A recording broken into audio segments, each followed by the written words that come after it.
ಓಂ ಶ್ರೀ ಗುರುಭ್ಯೋ ನಮಃ. ಫ್ರೆಂಡ್ಸ್, ಎಲ್ಲರಿಗೂ ನಮಸ್ಕಾರ. ಪ್ರೀತಿಯ ವೃಷಭ ರಾಶಿಯ ಆತ್ಮೀಯ ಬಂಧುಗಳೇ, ನೀವು ಈಗ ಕೇಳುತ್ತಿರುವುದು ಕೇವಲ ಜಾತಕವಲ್ಲ, ಇದು ನಿಮ್ಮ ಜೀವನದ ಭೂಮಿಯೊಳಗೆ ಒದಗಿರುವ ಚಿನ್ನದ ನಿಧಿಯನ್ನು ತೆಗೆಯೋದಕ್ಕೆ ಬಂದಿರುವ ದೈವಿಕ ಕರೆ.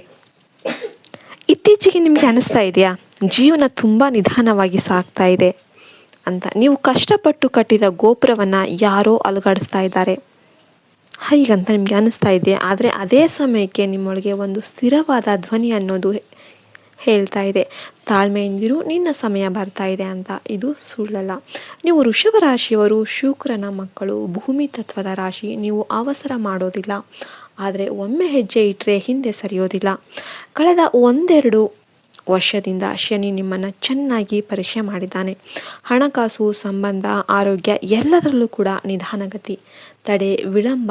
ನೀವು ಸುಖವನ್ನು ಬಯಸುವವರು, ಆದರೆ ಸುಖವೇ ನಿಮ್ಮಿಂದ ದೂರ ಓಡಿದಂತೆ ಭಾಸ ಆಗ್ತಾ ಇದೆ. ಕುಟುಂಬಕ್ಕಾಗಿ ದುಡಿದ್ರೂ ಕೂಡ ನಿಮ್ಮನ್ನು ಯಾರೂ ಕೂಡ ಅರ್ಥ ಮಾಡ್ಕೊಳ್ತಿಲ್ಲ. ಆ ಥರ ನಿಮಗೆ ನೋವು. ಆದರೆ ಕೇಳಿ, ನಿಮ್ಮ ಮೌನದ ತಪಸ್ಸು ಮುಗಿಯುವ ಕಾಲ ಬಂದಿದೆ. ನಿಮ್ಮ ಜೀವನದಲ್ಲಿ ಈಗ ಭೂಕಂಪ ಅನ್ನೋದು ಅಲ್ಲ, ಭೂಮಿಯೇ ಚಿನ್ನವಾಗುವ ಕಾಲ ಶುರುವಾಗಿದೆ. ಬ್ರಹ್ಮಾಂಡ ನಿಮಗೆ 3 ಮುಖ್ಯ ಸಂಕೇತಗಳನ್ನು ಕೊಡ್ತಾ ಇದೆ. ಮೊದಲನೇದು, ನಿಮಗೆ ಇದ್ದಕ್ಕಿದ್ದಂತೆ ಹಳೆಯ ವಸ್ತುಗಳ ಮೇಲೆ ಪ್ರೀತಿ. ಹಳೆಯ ಫೋಟೋ, ಹಳೆಯ ಮನೆ, ಹಳೆಯ ಆಭರಣ ನೋಡಬೇಕು ಅಂತ ನಿಮಗೆ ಅನಿಸ್ತಾ ಇದೆಯಾ? ಇದು ನಿಮ್ಮ ಮೂಲವನ್ನು ಮಾಡಿಕೊಳ್ಳುವ ಒಂದು ಸಮಯ ಬಂದಿದೆ ಅಂತ ಸೂಚನೆ ಆಗಿರುತ್ತೆ. ಎರಡನೆಯದು, ಹಸು, ಬಿಳಿ ಹೂವು, ಸುಗಂಧ ದ್ರವ್ಯ ಅಥವಾ ಸಂಗೀತ ಕನಸಲ್ಲಿ ಬರ್ತಾ ಇದೆಯಾ? ಭಯ ಪಡಬೇಡಿ, ಶುಕ್ರ ಗ್ರಹ ನಿಮ್ಮ ಮೇಲೆ ಸಂಪೂರ್ಣ ಕೃಪೆ ತೋರೋದಕ್ಕೆ ಸಿದ್ಧ ಆಗಿದ್ದಾನೆ ಅಂತಾನೆ ಅರ್ಥ ಇರುತ್ತೆ. ಮೂರನೆಯದು, ತಿನ್ನುವ ಅಭಿರುಚಿ ಬದಲಾಗ್ತಾ ಇದೆಯಾ? ಸಿಹಿ ತಿನ್ನಬೇಕು ಅಥವಾ ಮಣ್ಣಿನ ಮಡಿಕೆಯಲ್ಲಿ ಮಾಡಿದ ಅಡುಗೆ ಬೇಕು ಅಂತ ಅನಿಸ್ತಾ ಇದೆಯಾ? ಇದು ನಿಮ್ಮ ದೇಹ ಭೂಮಿ ತತ್ವದ ಜೊತೆ ಸಂಪರ್ಕ ಬೆಳೆಸ್ತಾ ಇರುವ ಒಂದು ಲಕ್ಷಣ ಅಂತಾನೆ ಹೇಳ್ಬೋದು. ವೃಷಭ ರಾಶಿಯವರೇ, ನೀವು ಪ್ರೀತಿಸಿದರೆ ಪ್ರಾಣ ಕೊಡ್ತೀರಿ, ಆದರೆ ಸುಲಭವಾಗಿ ಯಾರನ್ನು ಕೂಡ ನಂಬೋದಿಲ್ಲ. ನಿಮ್ಮದು ಸ್ಥಿರ ಸ್ವಭಾವ. ಬದಲಾವಣೆ ಏನು ಅಂತಂದರೆ ನಿಮಗೆ ಭಯ. ಏನಾದರೂ ಬದಲಾವಣೆ ಆಗ್ತಾ ಇದೆ ಅಂದ್ರೆ ನಿಮಗೆ ಭಯ ಸ್ಟಾರ್ಟ್ ಆಗುತ್ತೆ.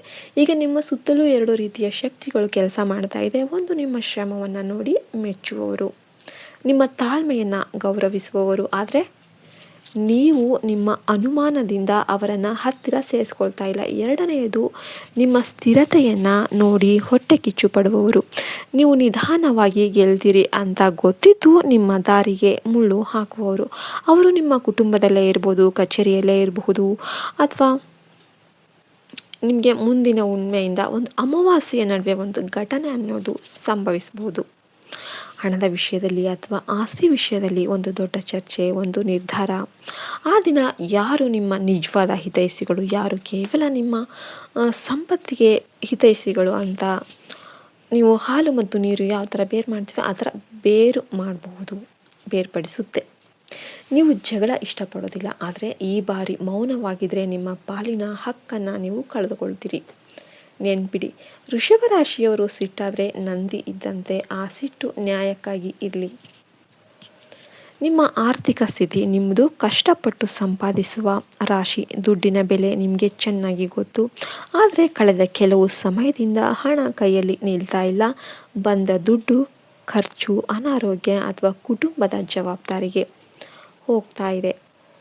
ಉಳಿತಾಯ ಶೂನ್ಯ ಆಗಿದೆ ಅಂತ ನೀವು ಯಾವಾಗಲೂ ಕೂಡ ಕೊರಗ್ತಾ ಇರ್ತೀರಿ. ಈಗ ಸಿಹಿ ಸುದ್ದಿ ಕೇಳಿ, ಗುರುಗ್ರಹ ನಿಮ್ಮ ಧನಸ್ಥಾನವನ್ನು ಬಲಪಡಿಸ್ತಾ ಇದ್ದಾನೆ. ಜೊತೆಗೆ ಶನಿ ನಿಮ್ಮ ಕರ್ಮಸ್ಥಾನದಿಂದ ಲಾಭಸ್ಥಾನಕ್ಕೆ ದೃಷ್ಟಿಯನ್ನು ಹಾಕ್ತಾ ಇದ್ದಾನೆ. ಇದರ ಅರ್ಥ ನಿಮ್ಮ ಹಳೆಯ ಶ್ರಮಕ್ಕೆ ಈಗ ಬಡ್ಡಿ ಸಮೇತ ಫಲ ಸಿಗುವ ಕಾಲ ಬಂದಿದೆ ಅಂತಾನೆ ಅರ್ಥ.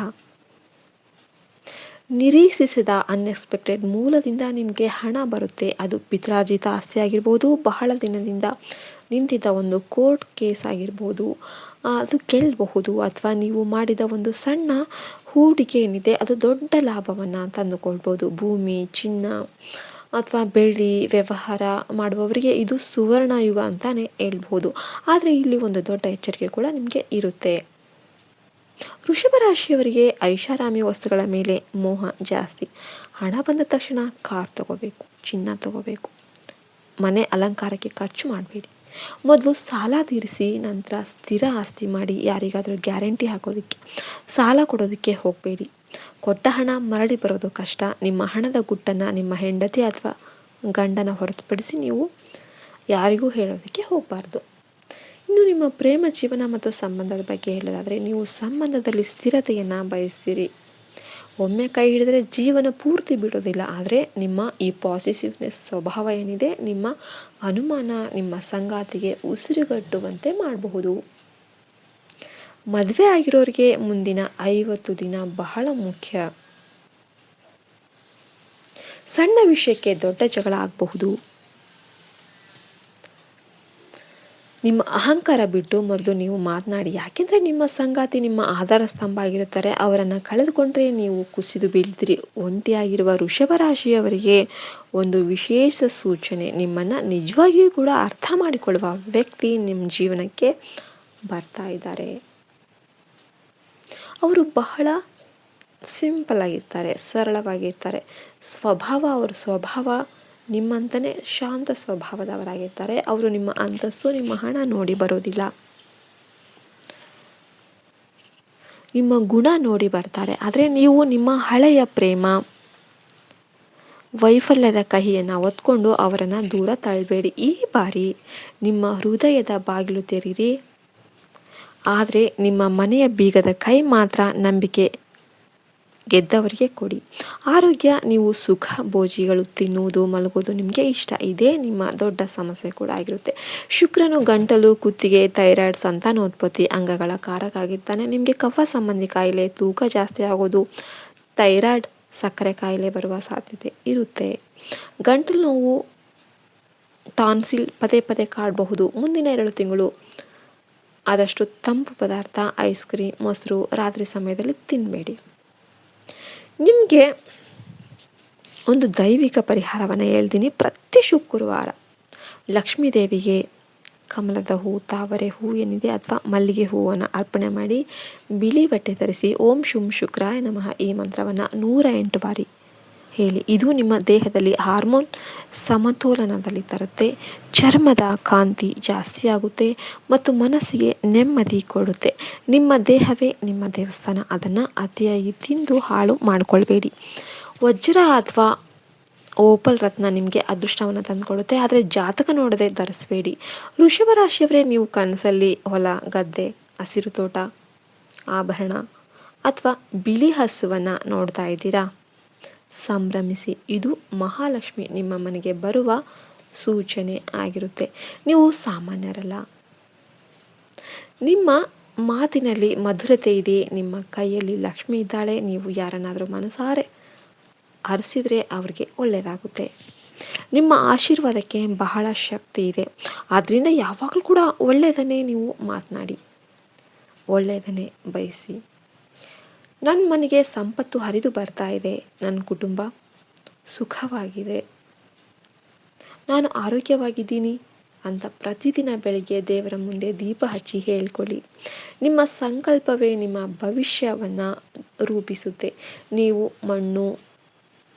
ಮಣ್ಣಿಗೆ ಸಹನೆ ಇದೆ, ತಾಳ್ಮೆ ಇದೆ. ಆದರೆ ಅದೇ ಮಣ್ಣನ್ನು ಗಟ್ಟಿಯಾಗಿ ತಟ್ಟಿ ಕುಂಬಾರ ಮಡಿಕೆ ಮಾಡ್ತಾನೆ. ನಿಮ್ಮ ಕಷ್ಟಗಳು ನಿಮ್ಮನ್ನು ಮಡಿಕೆ ತಟ್ಟಿದಂತೆ ತಟ್ಟಿ ನಿಮ್ಮನ್ನು ಗಟ್ಟಿ ಮಾಡುತ್ತೆ.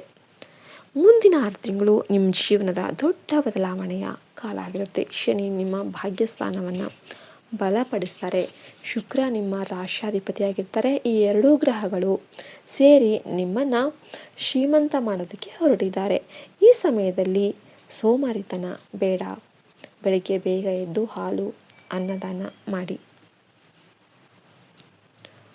ಹಸುವಿಗೆ ರೊಟ್ಟಿ ತಿನ್ನಿಸಿ. ನಿಮ್ಮ ಕೆಲಸದಲ್ಲಿ ಶಿಸ್ತು ತನ್ನಿ. ನಿಮ್ಮನ್ನು ಕಡೆಗಣಿಸಿದವರ ನಿಮ್ಮನ್ನು ನೋಡಿ ದಂಗಾಗುವ ಸಮಯ ಬಂದಿದೆ.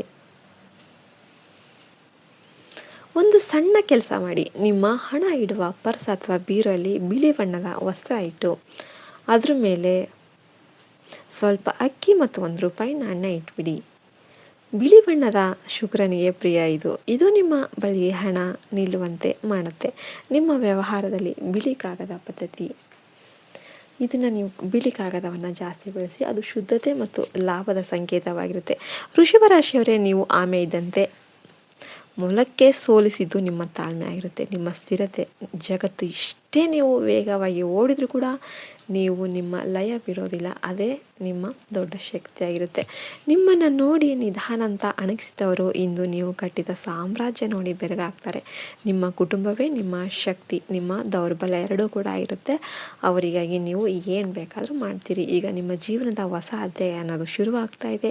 ಇದರಲ್ಲಿ ಕಣ್ಣೀರಿಗೆ ಜಾಗ ಇಲ್ಲ, ಕೇವಲ ನೆಮ್ಮದಿ, ಸಮೃದ್ಧಿ ಮತ್ತು ಗೌರವಕ್ಕೆ ಮಾತ್ರ ಜಾಗ. ನಿಮ್ಮನ್ನು ಬಳಸಿಕೊಂಡವರು, ನಿಮ್ಮ ಒಳ್ಳೆಯತನವನ್ನು ದೌರ್ಬಲ್ಯ ಅಂತ ಅಂದುಕೊಂಡವರು ಈಗ ನಿಮ್ಮ ಕಾಲು ಹಿಡಿಯುವ ಒಂದು ಟೈಮ್ ಅನ್ನೋದು ಬರ್ತಾ ಇದೆ. ಅವರಿಗೆ ಉತ್ತರ ಕೊಡೋದಕ್ಕೆ ಹೋಗಬೇಡಿ. ನಿಮ್ಮ ನಗುವೇ ಅವರಿಗೆ ದೊಡ್ಡ ಶಿಕ್ಷೆ ಆಗಿರುತ್ತೆ. ನೀವು ಎಲ್ಲದಕ್ಕೂ ಸಿದ್ಧರಿದ್ದೀರಾ. ನಿಮ್ಮ ತಾಳ್ಮೆಗೆ ಸಿಗಬೇಕಾದ ಫಲವನ್ನು ಪಡೆಯೋದಕ್ಕೆ ಸಿದ್ಧರಿದ್ದೀರಾ. ನಿಮ್ಮ ಕನಸಿನ ಮನೆ, ನಿಮ್ಮ ಕಾರು, ನೆಮ್ಮದಿಯ ಜೀವನವನ್ನು ನಿಮ್ಮದಾಗಿಸಿಕೊಳ್ಳೋದಕ್ಕೆ ನೀವು ಸಿದ್ಧರಿದ್ದೀರಾ. ಹಾಗಿದ್ರೆ ಈ ಕ್ಷಣನೇ ಕಮೆಂಟ್ ಬಾಕ್ಸಲ್ಲಿ ನಾನು ವೃಷಭ ರಾಶಿ, ನನ್ನ ಕಾಲ ಶುರುವಾಗ್ತಾ ಇದೆ, ನನಗೆ ಒಳ್ಳೆಯದಾಗ್ತಾ ಇದೆ ಅಂತ ಬರೀರಿ. ನಿಮ್ಮ ಮಾತಿಗೆ ಶಕ್ತಿ ಇದೆ, ಬ್ರಹ್ಮಾಂಡ ಅದನ್ನು ಕೇಳಿಸಿಕೊಳ್ತಾ ಇದೆ. ಈ ವಿಡಿಯೋವನ್ನು ಇನ್ನೂವರೆಗೂ ನೋಡಿದರೆ ಅಂದರೆ ಇಷ್ಟ ಇದೆ ಅಂತಲೇ ಅರ್ಥ. ನೀವು ಇಲ್ಲಿವರೆಗೂ ನೋಡಿದ್ದಕ್ಕೆ ಧನ್ಯವಾದಗಳು. ದಯವಿಟ್ಟು ಒಂದು ಲೈಕ್ ಕೊಟ್ಟು ಜೈ ಶ್ರೀರಾಮ್ ಅಂತ ಕಮೆಂಟ್ ಮಾಡಿ. ಯಾಕೆಂದರೆ ಪ್ರತಿ ಶಬ್ದ ಕೂಡ ನಿಮ್ಮ ಮನಸ್ಸಿನ ಭಯವನ್ನು ಕಳೆದು ಭರವಸೆಯನ್ನು ತುಂಬಿದೆ. ನೆನಪಿಡಿ, ನೀವು ವೃಷಭ ರಾಶಿ, ನೀವು ಲಕ್ಷ್ಮೀ ಪುತ್ರರು. ನಿಮ್ಮ ಪಯಣ ಈಗ ಚಿನ್ನದ ಹಾದಿಯಲ್ಲಿ ಶುರುವಾಗ್ತಾ ಇದೆ. ಶುಭವಾಗಲಿ. ಜೈ ಹಿಂದ್, ಜೈ ಭಾರತ್ ಮಾತೆ. ಹರಿ ಓಂ ತತ್ಸತ್. ಸರ್ವೇ ಜನ ಸುಖಿನೋ ಭವಂತು.